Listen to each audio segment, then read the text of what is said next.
From London West. Thank you, Speaker. My question is to the Premier.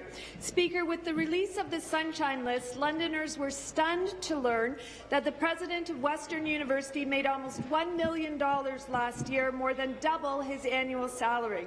He is the fourth highest paid public sector employee in the province because of a deal negotiated with Western's Board of Governors for twice his salary in lieu of administrative leave. With the university cutting staff and increasing class sizes, this double payout is a slap in the face to Western students, faculty, staff, alumni, and the community. Premier, will your government step in to prohibit university boards of governors from negotiating similar double payouts to university presidents?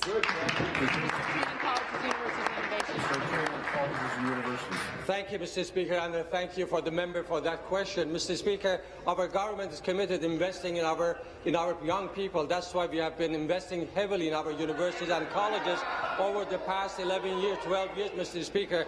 In the meantime, Mr. Speaker, we know that Ontarians, they have all the right to make sure that their tax dollars are spent properly, and that's why, Mr. Speaker, we have brought the Accountability Act, which has been passed last year and received royal assent in December. Mr. Speaker, in the meantime, we have frozen the executive salaries, and we expect firmly that members that broader public sector executives, they follow the freeze in salaries and wages which we have introduced, Mr. Speaker.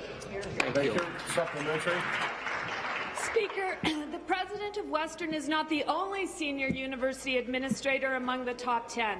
The President and CEO of University of Toronto Asset Management Corp is in third place at a time when the university claimed to be unable to pay teaching assistants more than poverty wages, forcing grad students and TAs to strike for fairness and recognition of their rights. Speaker, Ontario students are among the fastest growing group of food bank users and are already paying the highest tuition in the country.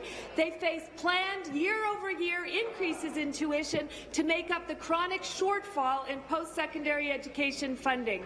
Premier, how can your government justify hiking tuition fees and increasing reliance on contract faculty while allowing universities to negotiate these kind of salaries to senior university administrators? Thank you. Minister.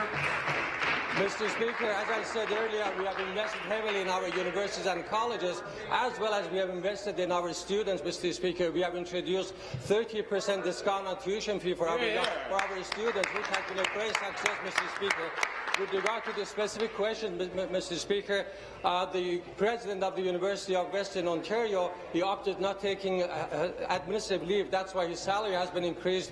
That's our understanding. And in relation to University of Toronto, Vice President for Asset Management, there was an article in his contract so that he can receive performance bonuses. So these are all the things which have been already existed in the contracts of those executives. But as I said earlier, Mr. Speaker, we have introduced Accountability Act. We are working very hard to make sure that executives in the broader public sector, their salaries will be frozen and will be under certain regime. Thank you, Mr. Speaker.